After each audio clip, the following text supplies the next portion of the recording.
Cholos of Tijuana starting their Winter League coming up. The squad losing last Saturday to Guadalajara 2-0. But the game was more than just the beginning of a season or a prelude to a beginning of a season. It's the beginning of a new era as it relates to their head coach. Please, a warm KUSI welcome to the man sitting to the left of me, coming all the way from Estadio Caliente, Oscar Pareja. You have been making the media rounds trying to drum up interest for the Winter League and for your new job, right? Right now, inviting the people, inviting the Cholos fans as well, and the people who wants to get into it. Just around the corner, across the border, just to get people there into our game, just to support us. For those who don't follow soccer as closely as most people around the world do, your resume, I mean, you're a big name in the sport.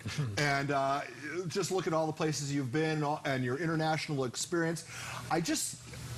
You know, you're being in Dallas, working in that big market there, and it speaks to the attraction of being in the Mexican League and the attraction of Club Tijuana, right? I mean, it's just a historic franchise. Right, two different leagues indeed, different projects, but a lot of similarities too on the objectives. And for me, just to have the experience to come to the Liga MX is a privilege, but at the same time, it's just getting away from a league. He has been 20 years in my life. Plus, there's a lot of expectations. You're expected to produce a winner. Right. We'll get to that in a moment. But I bet you're making the media tour. You've gone to several stations.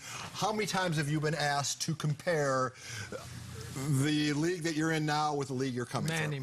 Many. All right, so do it for me. One more time. Everybody, obviously, folks south of the border say their league's far superior. People in the MLS say their league's coming up, which is the truth. Right. Listen, I think it's important for us to understand that there is a lot of differences on them. You know, first, the Mexican League is very historical. It has over 100 years. Major League Soccer is younger. It's 22, 23 years. But just growing incredible, you know, and the Mexican League now with the globalization the competition is very level. I say, you know, at this stage, just coming into a league. He has such a history for us is important, and in a club like Cholos, who has been already champion in Mexico, for us is a big challenge too. One of the names that folks around here will know is Joe Corona. He's back with you guys. Talk about the importance of having Joe in the lineup. Joe is back with us. It's a national team caliber player. He has been born in or grown in Tijuana, and being part of the program. Just having Joe back is great too. What is how much work is in front of you?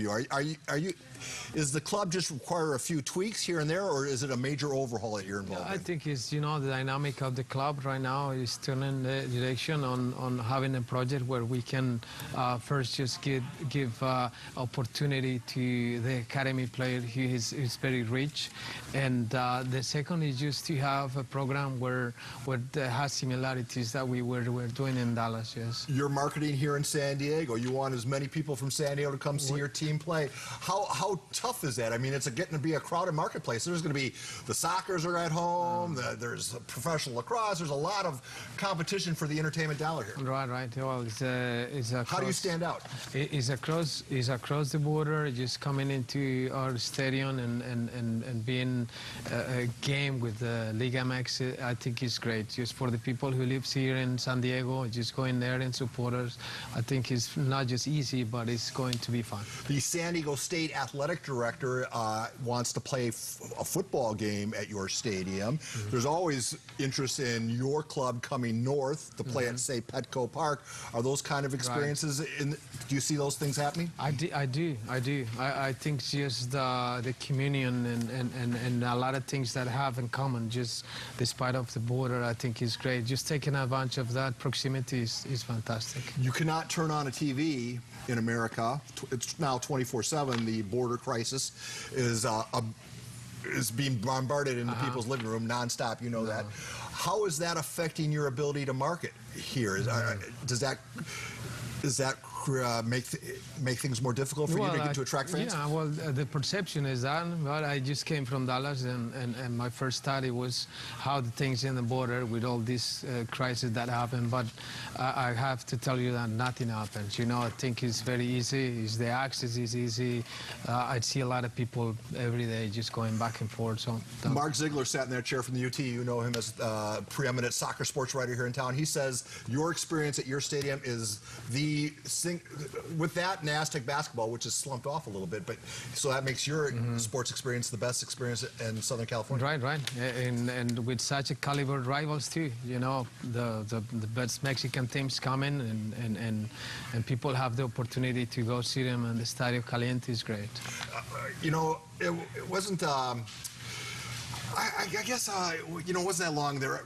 People were talking about how the big four sports here: football, basketball, hockey, blah blah blah.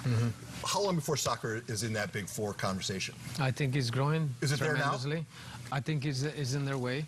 And America has the World Cup on the 2026 already. I think it's going to be a great boost as well. And the league is growing, and many things are growing. So I think it's in the way. You were interviewing for the U.S. national job. You bring up the World Cup. What do they have to do to get the USA national team squared away so that there's not another disaster as it relates to World Cup qualifying? Believe in the identity that every country has, and in this case, America has to believe in their own identity.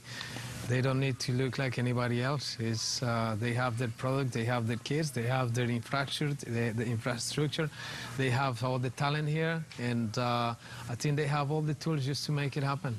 All right, well, everybody, just a quick reminder, Saturday, big contest. Make sure you're there. And then at 6 o'clock, we're also going to continue our soccer conversation as Travis Pittman from the San Diego Sockers will make his KUSI debut. It's all soccer all the time, 5 and 6 p.m. Thanks for watching The 5. KUSI News at 6 is out of here.